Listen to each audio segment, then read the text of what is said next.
Hi and welcome to the Archive of History. Tonight we travel to a place of green hills and stone walls, to a time when the land itself seemed to betray the people who had lived upon it for generations. This is the story of the Great Famine of Ireland, a tragedy that unfolded not in a single catastrophic moment, but slowly, relentlessly, across years of suffering that would forever change a nation and scatter its people across the world. Before we drift off, I am always curious to know where my listeners are tuning in from and what time it is that they are listening tonight. Let me know in the comments.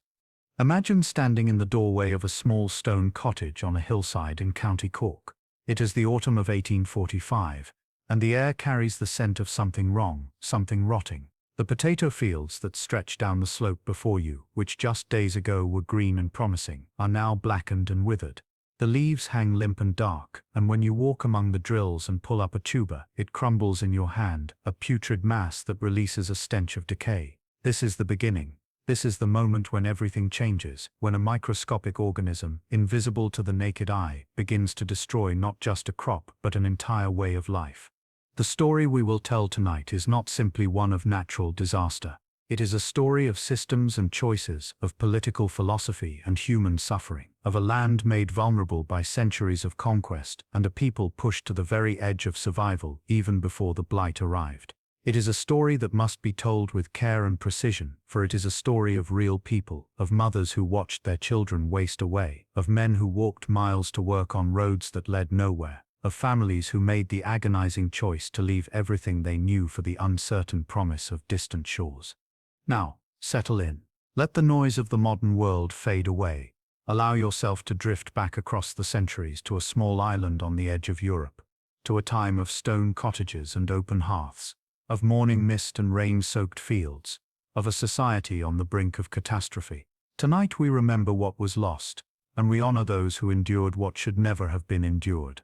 To understand what happened in Ireland between 1845 and 1852, you must first understand the world that existed before the blight arrived. Ireland in the decades before the famine was a place of profound contradictions, a land of remarkable beauty and crushing poverty, of ancient culture and colonial subjugation. The landscape itself was both generous and unforgiving, a patchwork of small fields bounded by stone walls, of bogland and pasture, of coastal cliffs and inland hills where the mist gathered in the mornings like a veil over the earth.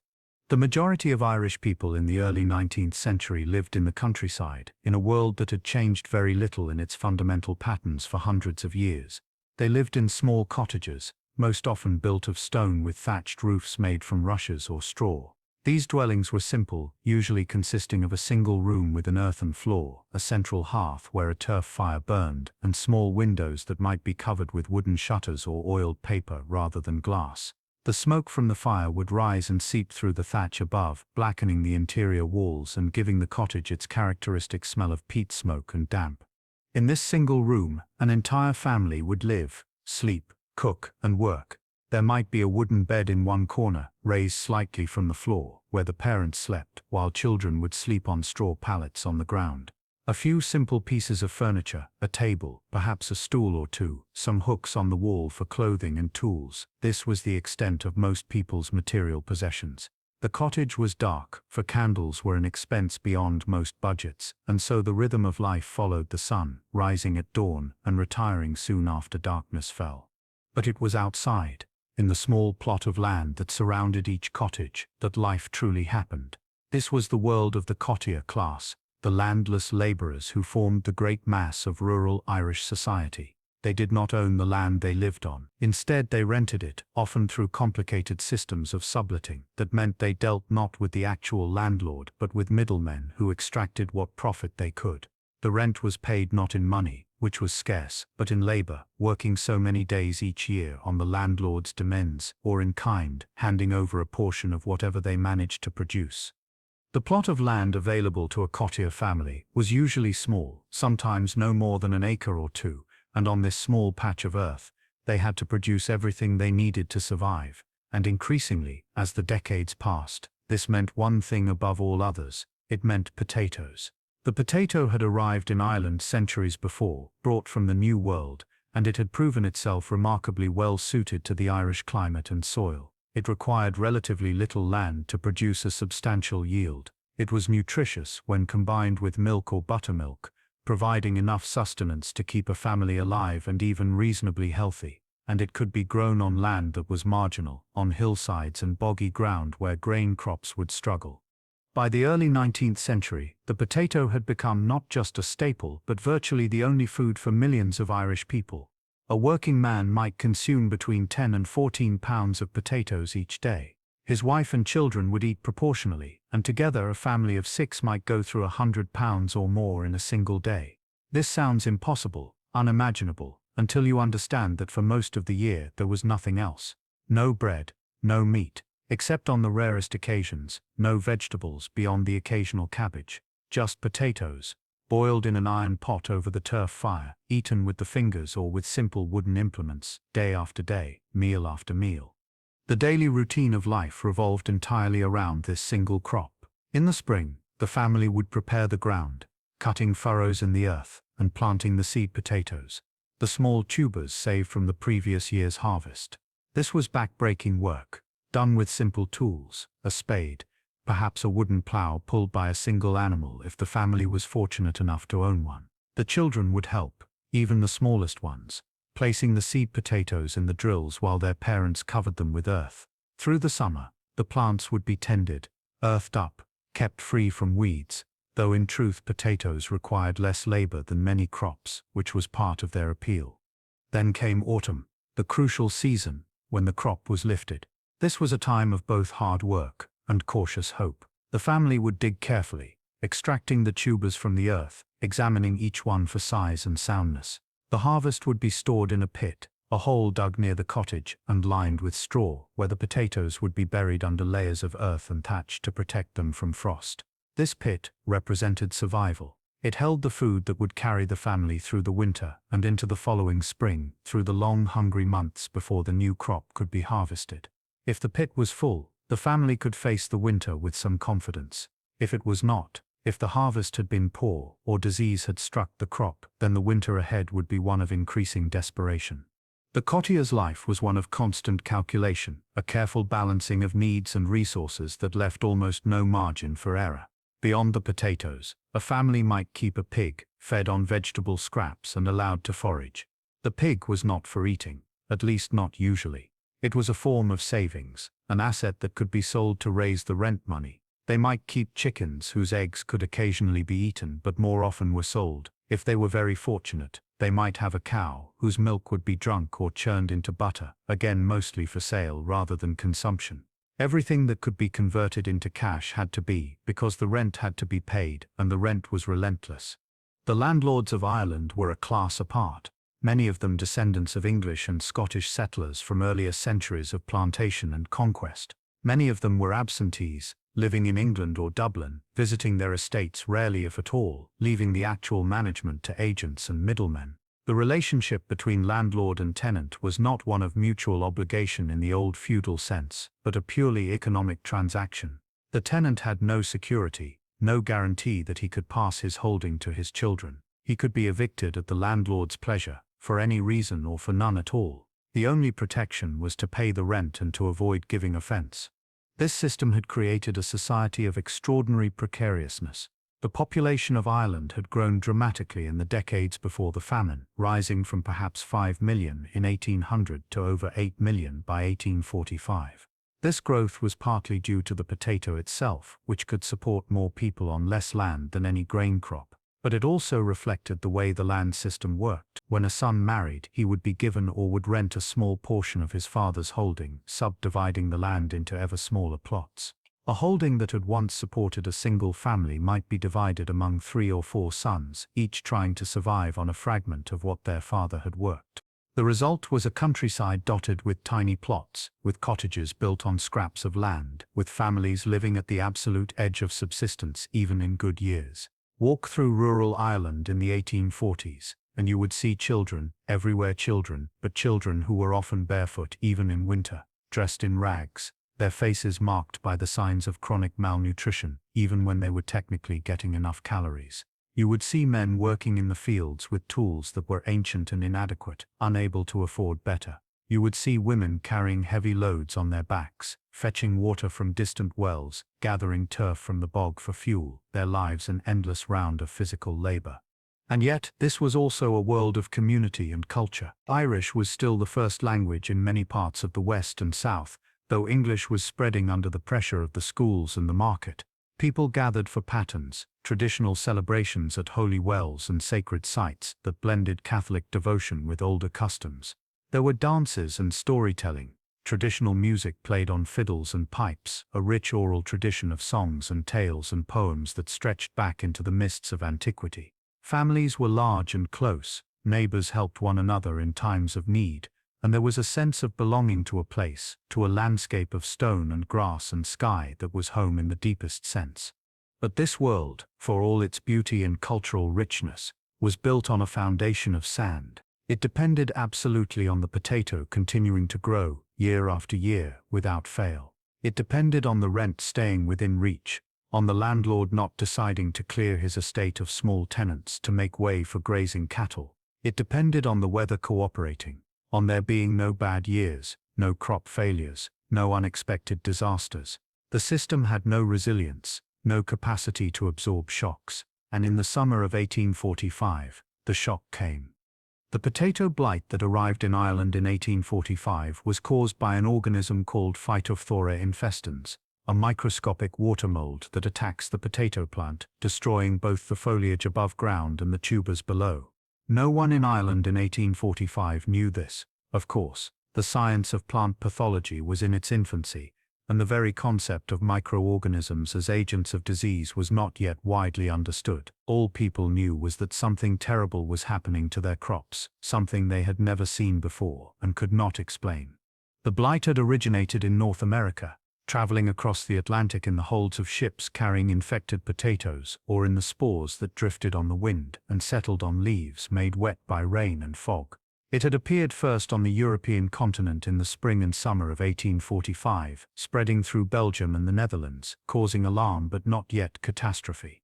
Then, in September of that year, it arrived in Ireland, carried on the prevailing westerly winds, finding in the damp Irish climate the perfect conditions for its explosive spread. The first signs were subtle. A few spots on the leaves, darker patches that might at first be mistaken for some minor ailment. But within days, sometimes within hours, entire fields would be affected. The leaves would turn brown and black, wilting and hanging limp. A peculiar smell would rise from the fields, a sickly sweet odor of rot that was unlike anything else. And when farmers dug up their potatoes, they found that the disease had spread underground as well. Some tubers looked sound on the outside, but were rotting within. Others were already disintegrating, turning into a foul-smelling mush. Imagine you are a farmer in the west of Ireland, County Mayo perhaps, or County Galway, and it is late September of 1845. You have been watching your potato crop anxiously, as farmers always do at this season, hoping for a good harvest. The plants have looked healthy all summer, the flowers have come and gone, and everything has seemed normal. But now, in a matter of days, the fields have turned black. You walk out in the morning to check the drills, and the stench hits you before you even reach the plot. You kneel down and begin to dig, your hands working quickly, desperately, hoping to find that the damage is only on the surface, that the potatoes underground are still good. But they are not good. One after another you pull up potatoes that are spotted with black marks, that feel soft and yielding when you squeeze them. Some are already half liquid, falling apart in your hands. You keep digging, moving along the drill, but it is the same everywhere. Perhaps 1 potato in 10 is sound. Perhaps not even that. You sit back on your heels, mud on your hands, the smell of decay in your nostrils, and you begin to calculate. The pit will be only half full. If that, the family will have to make do with what little is saved, rationing carefully, hoping it will last until the new crop can be planted in spring, and you will have to find some other way to pay the rent. All across Ireland, this scene was repeated in tens of thousands of small plots. The potato crop of 1845 was not entirely destroyed. Probably about 40% of it was lost to the blight.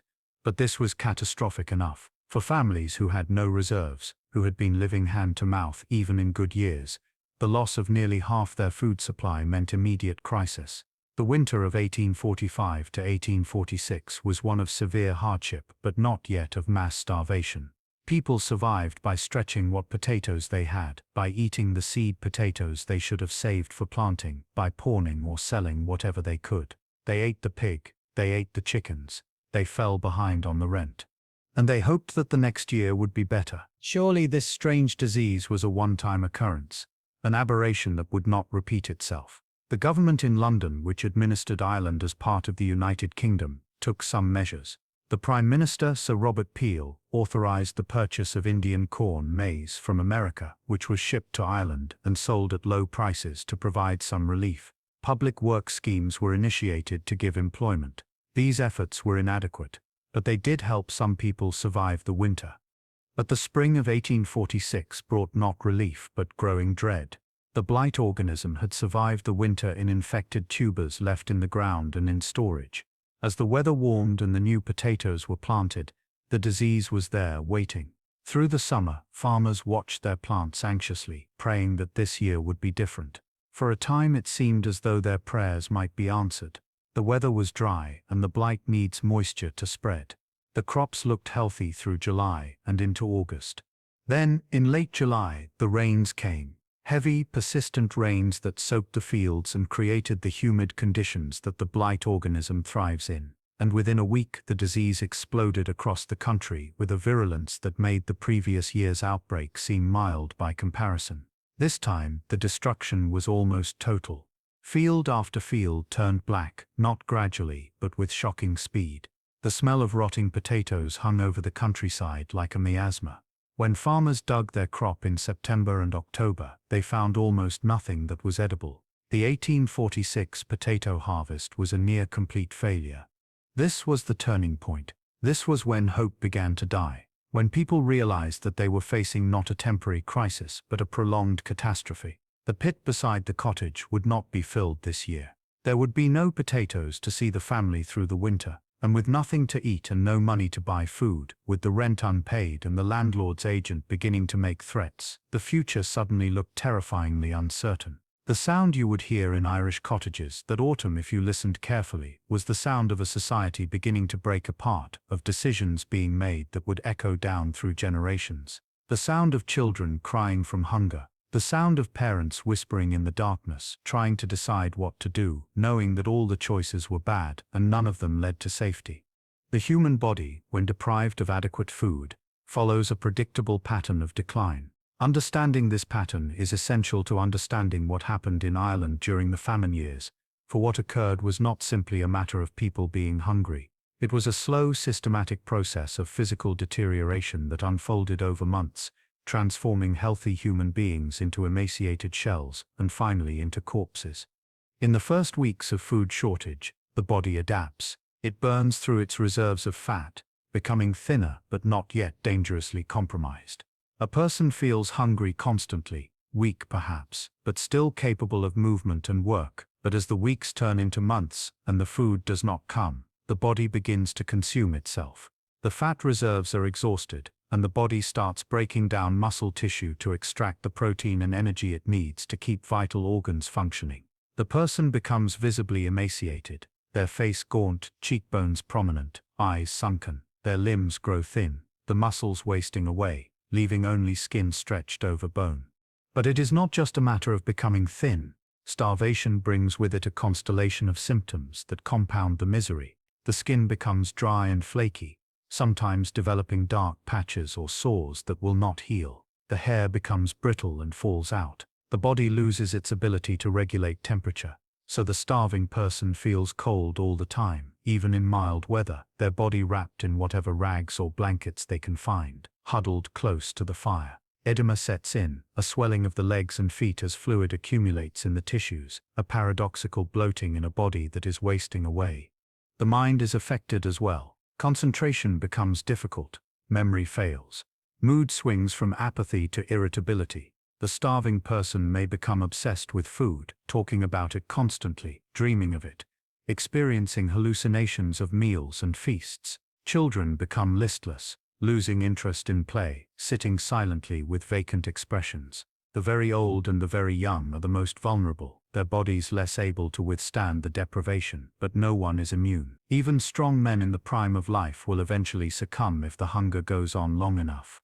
And then there are the diseases that come in starvation's wake, the opportunistic infections that attack a body whose immune system has been compromised by malnutrition. Typhus, known as famine fever, spread by lice that thrive in the unwashed clothing and bedding of the poor.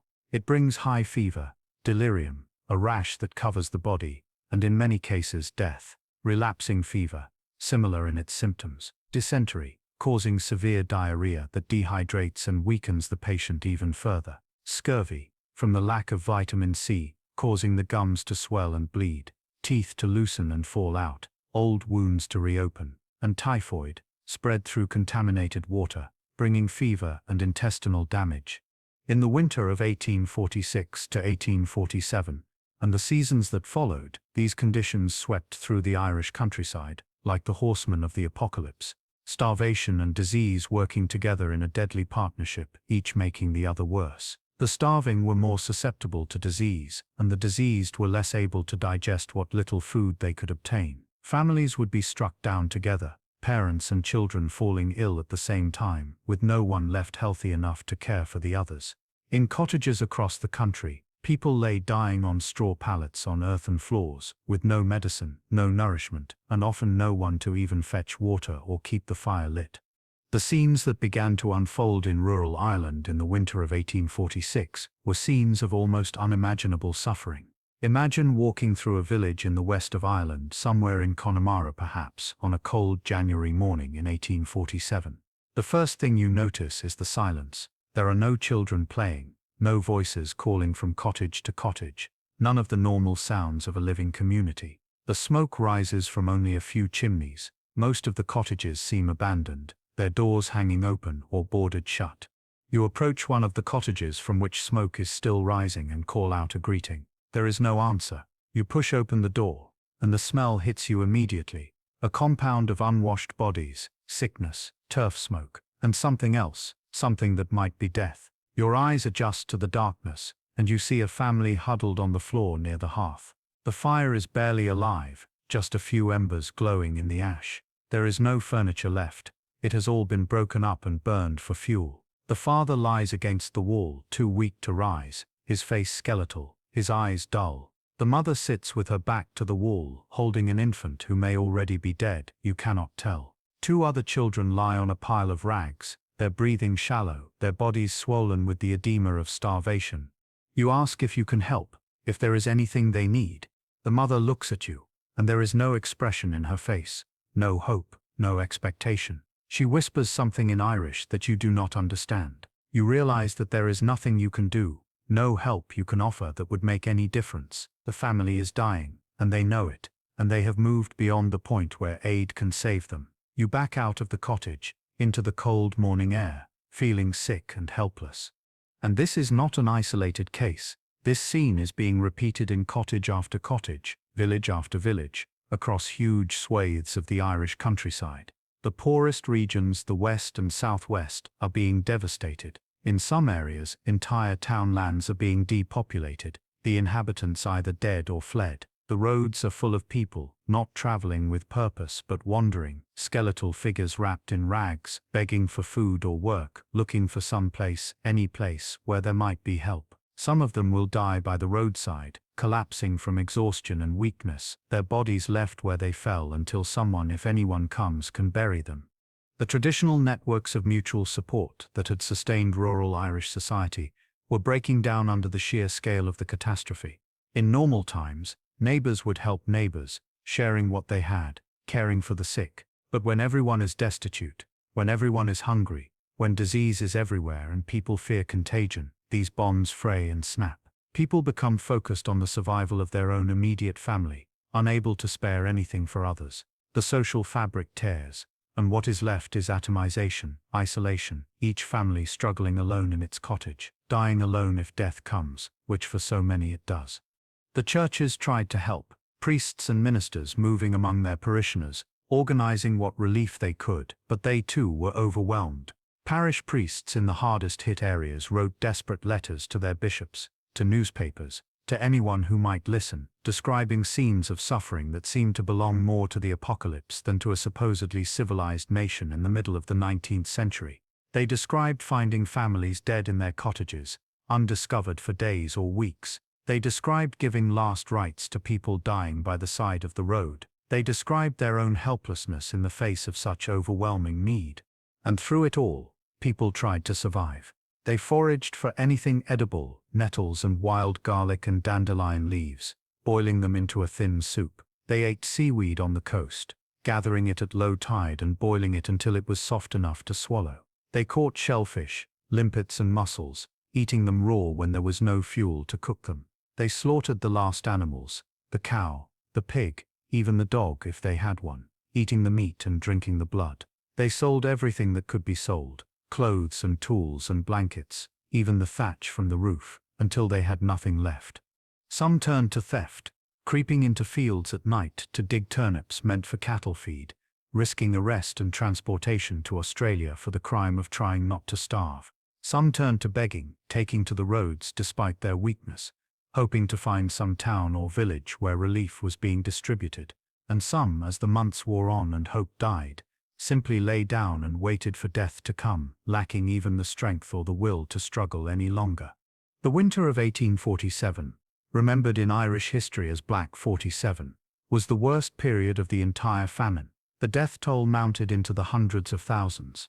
In some parishes, a quarter or a third of the population died between the autumn of 1846 and the spring of 1847.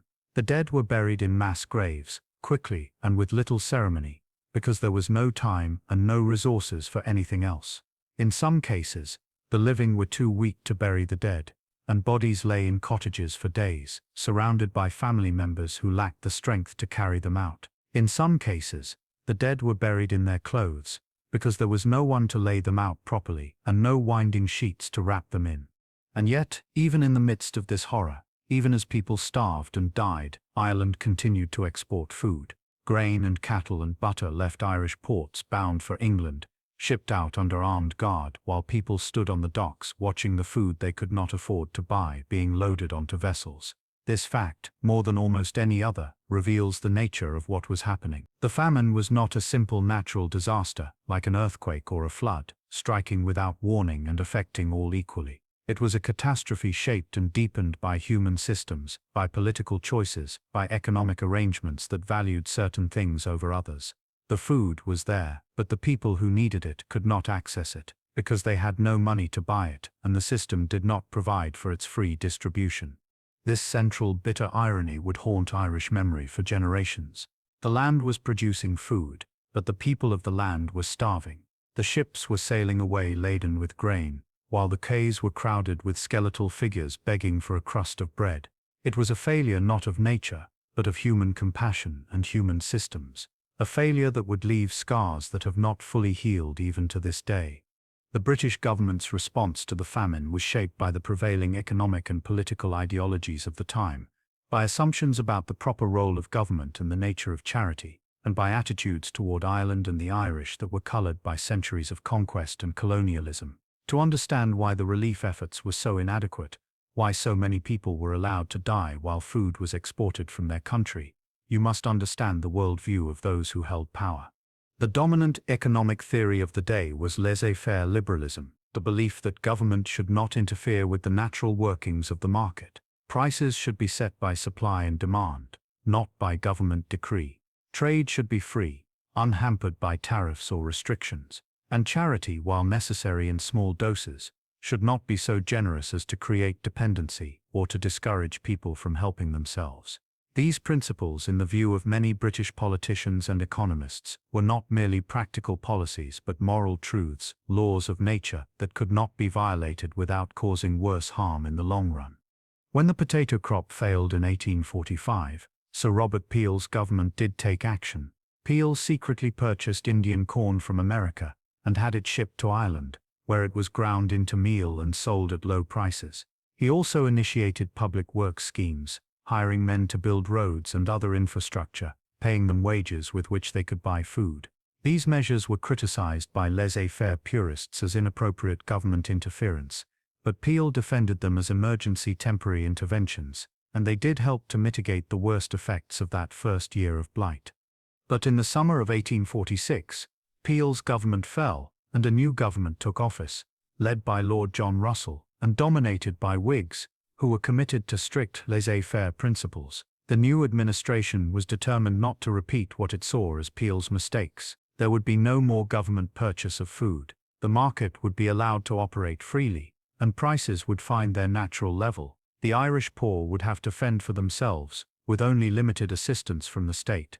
The public works schemes were expanded, but they were designed in a way that reflected the ideology of the time. The work was to be hard labor, breaking stones or building roads, often in remote locations where the roads served no real purpose. The pay was to be kept low, deliberately lower than the normal wage for such work, to ensure that only the truly desperate would apply. The theory was that if relief was made too easy or too comfortable, people would become dependent on it and would not seek regular employment. There was a deep suspicion of the Irish poor, a belief that they were lazy and improvident, that they had brought their troubles upon themselves by subdividing their holdings and growing nothing but potatoes, and that what they needed was not charity but discipline and a lesson in self-reliance.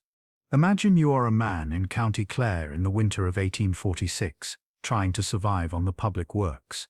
You are already weakened by months of inadequate food. Your clothes are rags that do little to keep out the cold and rain. But if you want to eat, you must work, and so every morning you walk miles to the work site, where you join hundreds of other men, all of them as gaunt and desperate as you. The work is breaking stones, standing in a quarry and smashing large rocks into smaller ones with a heavy hammer. Hour after hour you lift the hammer and bring it down, your hands numb with cold, your arms trembling with exhaustion.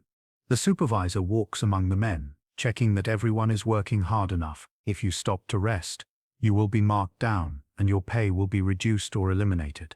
At the end of the day, after 8 or 10 hours of this brutal labor, you are paid perhaps 8 pence or 10 pence, barely enough to buy a few pounds of meal, not nearly enough to feed your family. You walk home in the darkness, your body aching, your mind benumb, and when you reach your cottage, you hand the coins to your wife, who will go to the market tomorrow and try to make them stretch as far as possible.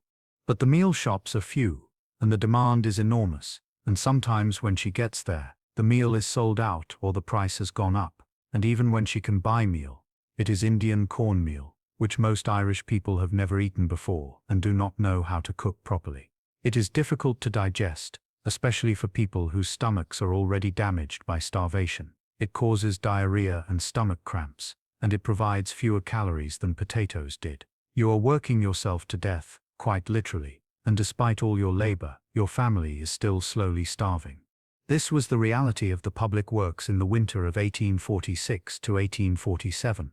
At their peak, they employed hundreds of thousands of men, but the wages paid were insufficient. The work was exhausting to people who were already weakened, and the system was inefficient and often corrupt. Overseers embezzled funds, local officials awarded contracts to cronies, and the entire apparatus was overwhelmed by the scale of the disaster it was trying to address. And then in the spring of 1847, the government decided to close down the public works, judging them to be too expensive and ineffective. In their place, a new system was instituted. Soup kitchens would be set up across Ireland, distributing free cooked food to the destitute. This measure, when it was fully operational by the summer of 1847, was actually quite successful. At its peak, the soup kitchen system was feeding 3 million people a day, providing them with a basic meal of soup or stirabout, a kind of porridge made from Indian corn meal and rice. For a few months the death rate dropped. People who had been on the edge of starvation received just enough nourishment to keep them alive. But the soup kitchens were always intended to be temporary. The government in London was deeply uncomfortable with the idea of giving away free food on such a massive scale. It violated every principle of political economy. It created dependency. It cost a great deal of money, and it seemed to absolve Irish landlords and the Irish poor themselves of responsibility for their own welfare. So in the autumn of 1847, the soup kitchens were closed down and the responsibility for famine relief was transferred to the Irish poor law system. The poor law had been extended to Ireland in 1838, modelled on the English system. It divided the country into unions, each with a workhouse where the destitute could go for shelter and food. The workhouse was deliberately designed to be a place of last resort, a place so unpleasant that only the truly desperate would enter. The regime inside was harsh. Families were separated, men, women and children housed in different sections with little contact allowed. The food was minimal, the work assigned was tedious and exhausting, and the whole institution was run on the principle that poverty was a moral failing that needed to be corrected through discipline. In normal times, the workhouses of Ireland were barely adequate, housing a few thousand paupers across the country. But now in the autumn of 1847, with the soup kitchens closed and no other relief available, the destitute began flooding into the workhouses in numbers that the system was never designed to handle. Tens of thousands, then hundreds of thousands of people sought admission. The workhouses were overwhelmed instantly. They were filled beyond capacity, with people sleeping in corridors and outbuildings, with sanitation breaking down and disease spreading unchecked. The conditions inside the workhouses during the famine years were appalling. Overcrowding meant that lice and disease spread rapidly. Typhus and dysentery swept through the institutions, killing inmates and staff alike. Many of the doctors and priests who worked in the workhouses died of typhus contracted from those they were trying to help. The food provided was barely sufficient to sustain life, thin gruel and bread, hardly enough for people who were already severely malnourished. Children died in large numbers, their small bodies unable to withstand the combined assault of starvation, disease and the harsh conditions of the workhouse. And yet, for all their horror, the workhouses did save some lives. They provided shelter when there was no other shelter, food when there was no other food. Many people survived the famine only because they had access to the workhouse, grim as it was. But the system could not cope with the sheer scale of the catastrophe. By 1848 and 1849, even the workhouses were turning people away, having no room and no resources to accommodate any more. Those who were refused admission had nowhere else to go, and many of them died within sight of the workhouse walls, collapsing from exhaustion and starvation just yards from the only place that might have saved them. The Poor Law was funded by local taxation, by rates levied on property owners in each union. But the areas that needed the most relief were the poorest areas, where property values were low and many landlords were themselves near bankruptcy. The system required the most impoverished districts to fund their own relief, which was impossible. Some poor law unions in the west of Ireland simply collapsed, unable to collect enough rates to keep functioning, their workhouses closing their doors and leaving the destitute with no recourse at all. And through all of this, the British government insisted that Ireland must support itself, that England could not be expected to pay for Irish poverty, that this was a local problem requiring local solutions. The total amount of money provided by the British Treasury for famine relief was about £8 million over the entire course of the famine, a sum that sounds substantial until you realize that the government had recently spent £20 million to compensate slave owners when slavery was abolished in the British Empire. The implicit message was clear. The freedom of distant slave owners was worth more financially than the lives of Irish peasants. There was charity from other sources. Private organizations raised funds. The Quakers were particularly active, setting up soup kitchens and distributing food and clothing. Donations came from individuals in Britain, from Irish emigrants in America, from supporters around the world who were horrified by the reports coming out of Ireland. But private charity, no matter how generous, could not make up for the failure of government to respond adequately to a disaster of this magnitude. The famine exposed the limitations of laissez-faire ideology when confronted with catastrophic human suffering, but those in power, for the most part, clung to their principles even as the death toll mounted.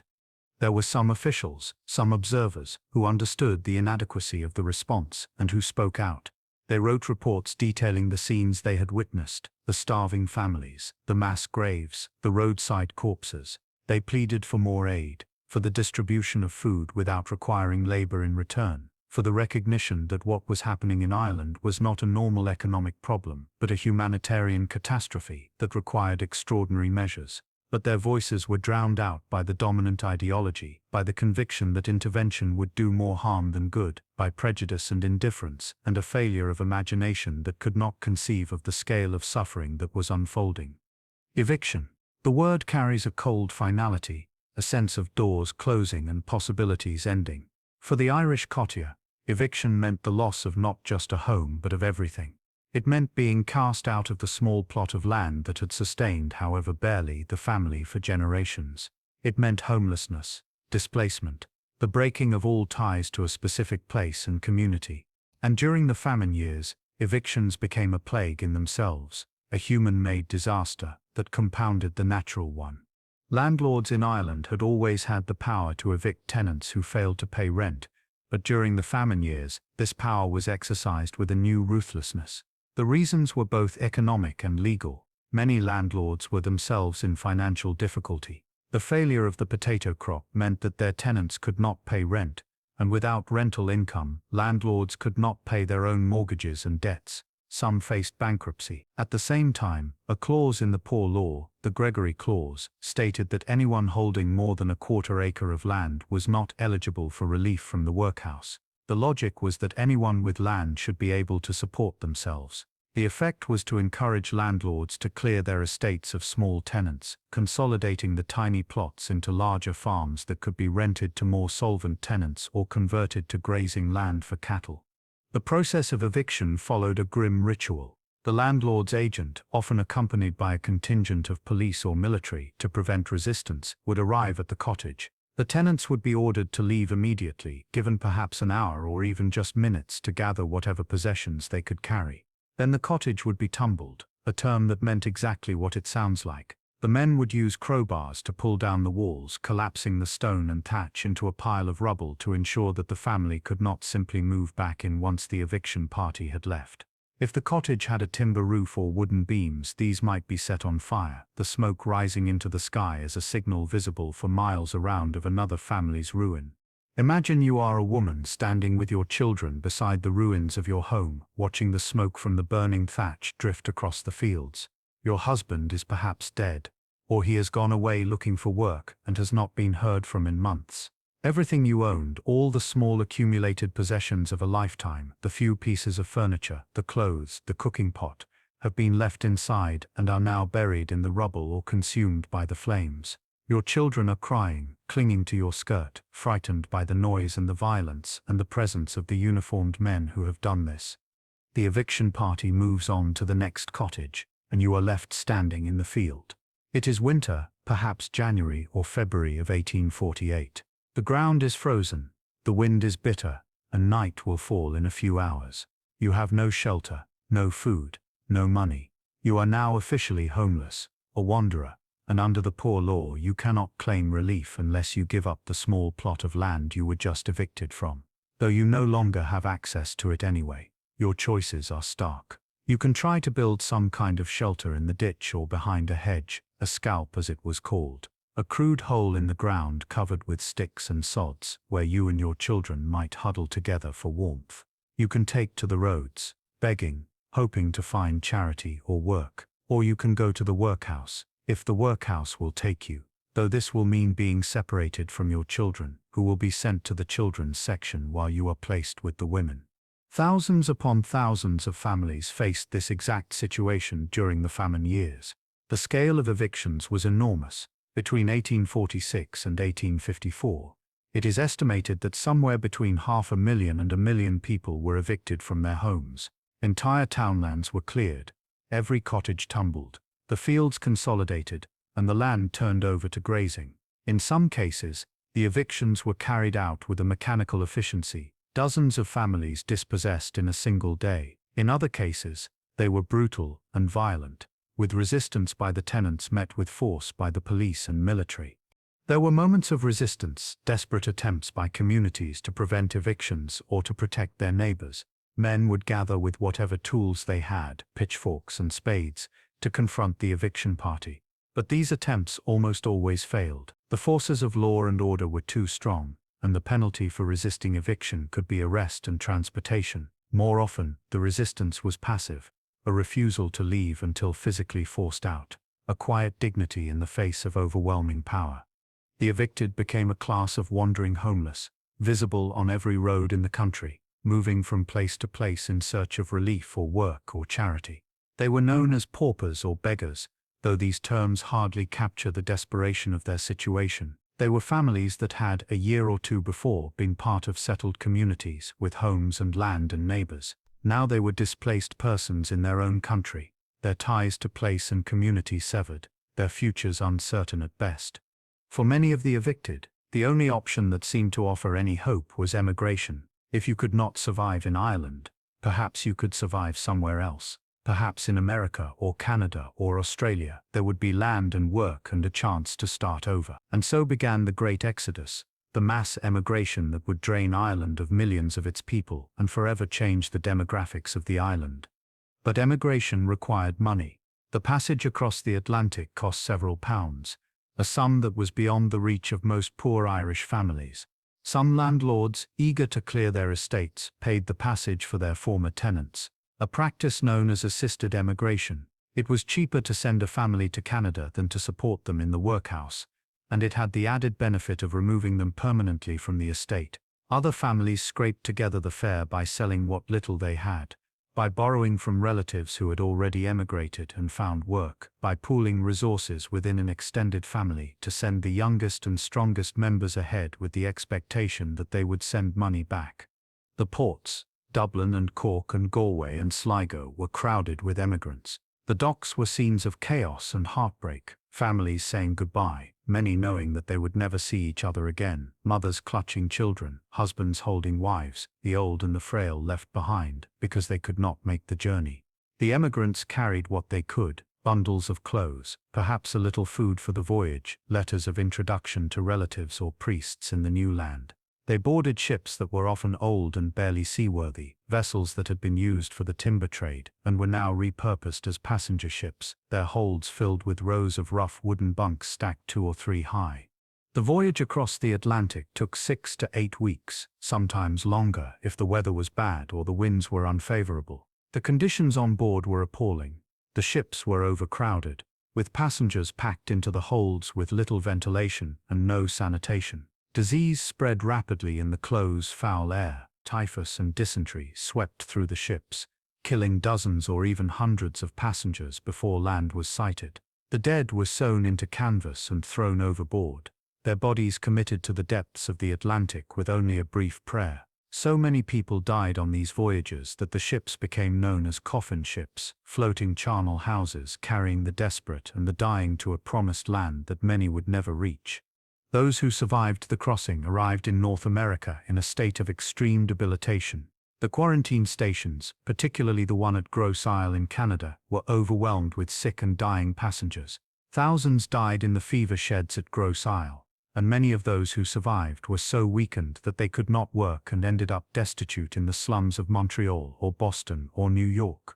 But many in fact, did survive and did find work and did build new lives.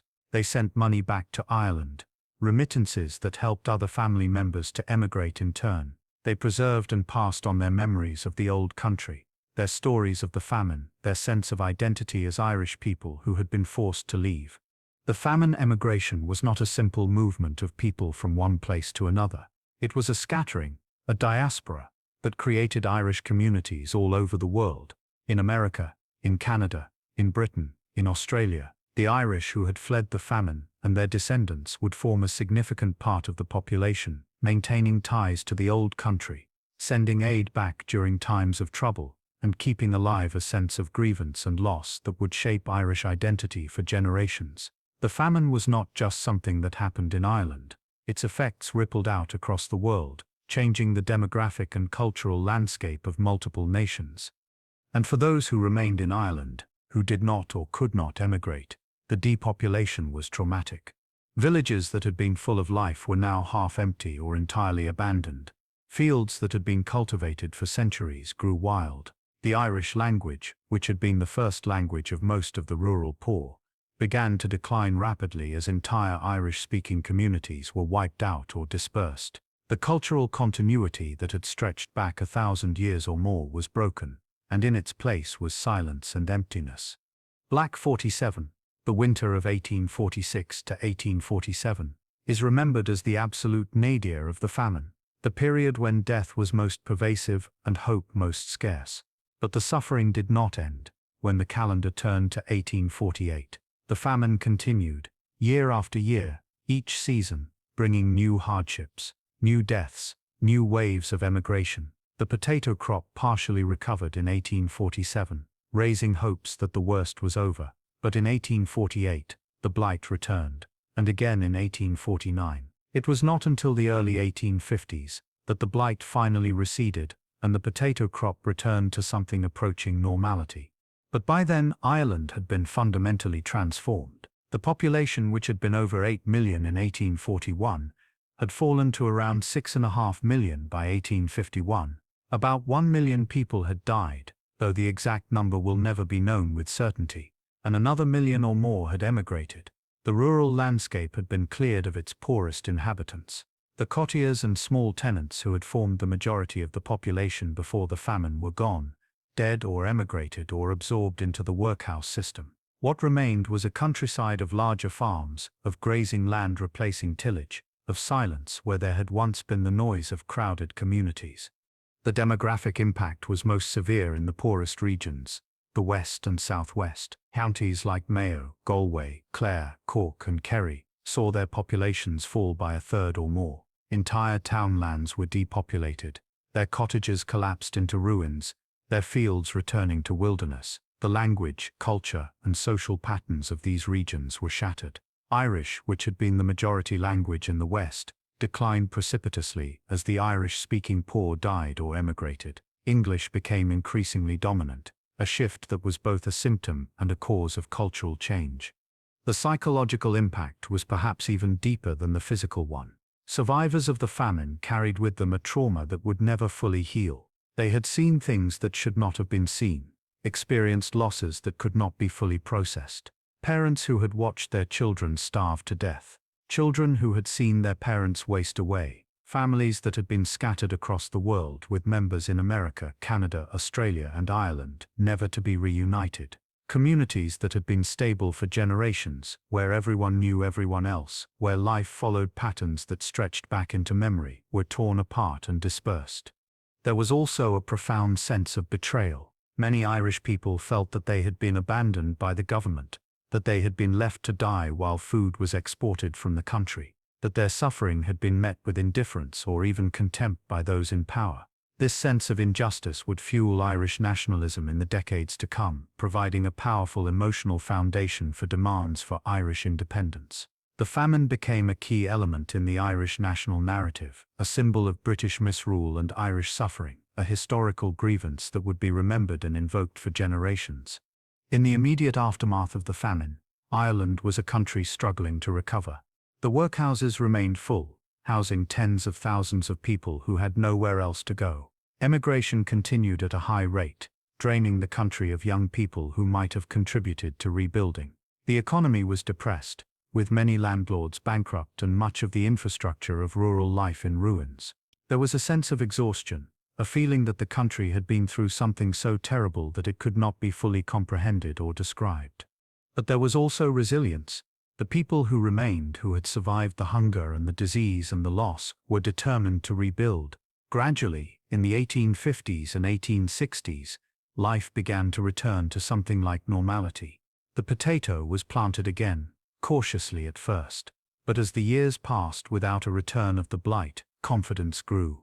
Agriculture shifted, with more emphasis on cattle and dairying, less on small-scale subsistence farming. The farm size increased, consolidation having replaced subdivision, and the rural population stabilized at a much lower level. Education expanded, literacy rates increased, and a new generation grew up that had not directly experienced the famine but had heard the stories from their parents and grandparents.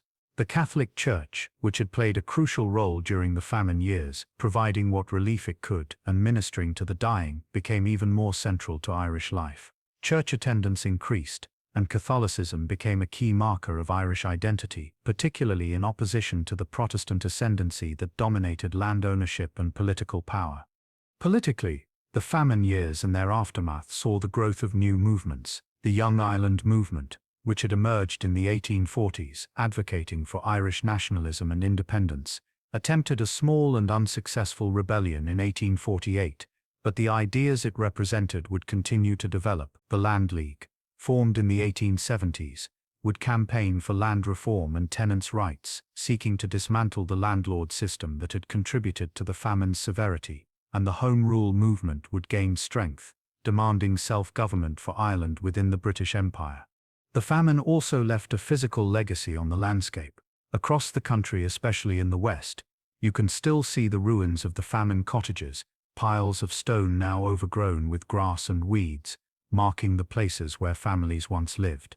You can see the abandoned fields, the lazy beds where potatoes were once cultivated, their ridges still visible after more than a century and a half. You can see the famine walls, roads and walls built during the public works schemes, often leading nowhere, monuments to the futility of the relief efforts. And you can see the mass graves, unmarked in many cases, where the famine dead were buried in haste, their names forgotten, their presence marked only by a slight irregularity in the ground or a local memory of what lies beneath. In the decades after the famine, monuments and memorials began to be erected. Simple stone crosses in graveyards, plaques on church walls, statues in town squares, all testifying to the desire to remember and to honor those who had suffered and died. These memorials served multiple purposes. They were places of mourning, where the descendants of famine victims could come to pay their respects. They were also political statements, reminders of injustice and calls for change. And they were assertions of identity, declarations that the famine was a central part of Irish history and that it would not be forgotten. The memory of the famine was also preserved in story and song. Ballads were written about the suffering, about the evictions, about the coffin ships, about the scattering of the Irish people. These songs were sung in homes and pubs, passed down from one generation to the next, keeping the memory alive in a culture that had always relied heavily on oral tradition. Folk tales and local legends incorporated famine themes, stories of ghosts haunting abandoned cottages, of curses laid on evicting landlords, of miraculous survivals and terrible losses. And in the Irish diaspora, in America and Canada and Australia and Britain, the famine was remembered and commemorated with particular intensity. For the emigrants and their descendants, the famine was the reason they were where they were, the event that had uprooted their families and sent them across the ocean. It became a foundational story, an origin myth for Irish American and Irish Canadian identity. And from the diaspora came support, both financial and political, for causes in Ireland, from famine relief in later crises, to support for nationalist movements, to pressure on foreign governments to take positions sympathetic to Irish independence. In the century and more that has passed since the famine, Ireland has been transformed in ways that the courtiers of the 1840s could never have imagined. The country that emerged from the disaster was smaller, poorer, more homogeneous, but also in some ways more cohesive. The population continued to decline through emigration well into the 20th century, not recovering to pre-famine levels until very recently. But the country also became more prosperous, more educated, more connected to the wider world. The land question, which had been so central to the famine's causes and effects, was eventually resolved. A series of land acts in the late 19th and early 20th centuries enabled tenant farmers to purchase their holdings from landlords, breaking the power of the old ascendancy class and creating a countryside of small owner-occupiers. The Irish language, though much diminished, was preserved in certain western regions, the Gaeltacht, and became a symbol of cultural identity. And in 1922, after a long struggle, most of Ireland gained independence from Britain, becoming the Irish Free State and later the Republic of Ireland. But the memory of the famine remained, and remains still, a presence in Irish consciousness. It is taught in schools, commemorated in museums, referenced in political debates. The Great Famine, or An Gorta Mód as it is known in Irish, is understood not just as a historical event but as a defining trauma, something that shaped the national character and the national story. There is still debate about its causes and about the adequacy of the British government's response. Some historians see it primarily as a natural disaster made worse by economic ideology. Others see it as something closer to genocide, a deliberate policy of allowing the Irish poor to die. The truth, as is often the case, is complex, involving both ideology and indifference, both systemic failures and individual choices. The famine also resonates beyond Ireland, serving as a warning and a lesson about the dangers of dependency on a single crop, about the failures of laissez-faire ideology when confronted with humanitarian crisis, about the ways that political and economic systems can make natural disasters worse. In a world where famines still occur, where millions of people remain vulnerable to crop failures and food shortages, the Irish famine offers historical perspective and cautionary lessons. And for the Irish diaspora spread across the world, the famine remains a touchstone of identity. To be Irish in some sense is to carry the memory of the famine, to understand that your ancestors endured something terrible and survived, or that they endured it and left, seeking survival elsewhere. It is a memory that carries both pain and pride, both grief for what was lost and respect for the resilience of those who endured. Today, if you visit Ireland, you will see a modern, prosperous country, a member of the European Union, with thriving cities and a strong economy. But if you travel to the west, to Connemara or Clare or Kerry, and walk through the countryside, you will still see the marks of the famine, the ruined cottages, the abandoned villages, the empty spaces where communities once thrived. You will see memorials, simple stone markers with Irish inscriptions, listing the names of those who died or who left and never returned. And if you stand quietly in those places, and let your imagination reach back across the years, you may feel something of the presence of those who were there before, the cottages and their families, the men and women and children who lived and suffered and died in the catastrophe that we remember as the Great Famine. And so our journey through the famine years comes to an end.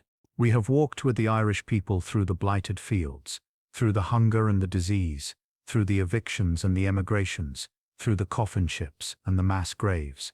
We have tried to understand what happened, how a natural disaster was shaped and deepened by human systems, how political ideology and economic theory could fail so profoundly when confronted with human suffering. The story of the Great Famine is a difficult one to tell and a painful one to hear. It is a story of immense loss, of over 1 million dead and millions more scattered across the world, of communities destroyed and a culture severely damaged. It is a story that raises profound questions about responsibility and about the obligations that societies and governments have to their most vulnerable members. It is a story that reminds us of the fragility of human systems, of how quickly the structures that sustain life can break down when subjected to sufficient stress. But it is also a story of resilience and survival. For all the death and suffering, many people did survive the famine. They endured conditions that seem unendurable. They made impossible choices and lived with the consequences, and they carried on. The communities that were shattered were in time and in part rebuilt. The emigrants who left Ireland penniless and desperate often prospered in their new homes, building lives and raising families, contributing to the societies they joined while maintaining ties to the old country. And Ireland itself, though deeply scarred, recovered and eventually thrived. As you drift towards sleep tonight, perhaps you will think about those small stone cottages on Irish hillsides, about the families who lived in them, about what it must have been like to watch the fields turn black and to know that hunger was coming. Perhaps you will think about the choices people had to make, between staying and emigrating, between the workhouse and the roadside, between holding on and letting go. And perhaps you will spare a thought for the magnitude of what was lost, the lives that ended too soon, the potential that was never realized, the songs that were never sung and the stories that were never told because the people who would have sung and told them died in the famine years. But remember too that memory itself is a kind of survival. The fact that we still tell this story, that we still gather the scattered evidence and try to understand what happened and why, is a way of honoring those who suffered. Their names may be lost, their graves unmarked, but their story endures. And in that story there are lessons that remain relevant, about compassion and justice, about the ways that societies choose to respond to crisis, about the value of human life and the systems that protect it or fail to protect it. The Irish people, both those who remained and those who were scattered, carried the memory of the famine with them through the generations. It shaped who they were, how they saw the world, what they fought for. It gave them a deep understanding of suffering and a sympathy for others who suffered. It made them suspicious of power and authority, conscious of injustice, determined that such a thing should never happen again. This too is part of the legacy, not just the trauma, but the wisdom born from trauma, the determination that grows from loss. Thank you for joining me tonight on this journey through one of history's most painful chapters. The story of the Great Famine is one that needs to be told, and I am honored that you have listened. As you close your eyes and let sleep come, let the images of those distant years fade gently, replaced by the peace of rest and the comfort of the present. The past is another country, and though we visit it to learn and to remember, we do not have to stay there. Our own time has its challenges, but we face them with the knowledge that humans have endured great trials before and have survived. Sleep well tonight. Dream, if you dream at all, of green hills and stone walls, of a land made beautiful by rain and light, of a people who endured and remembered. And when you wake, carry with you the lessons of history, the understanding that compassion matters and that systems matter and that every life has value beyond measure. Until our next journey into the past, rest peacefully and wake refreshed. This is the Archive of History, signing off into the quiet of the night.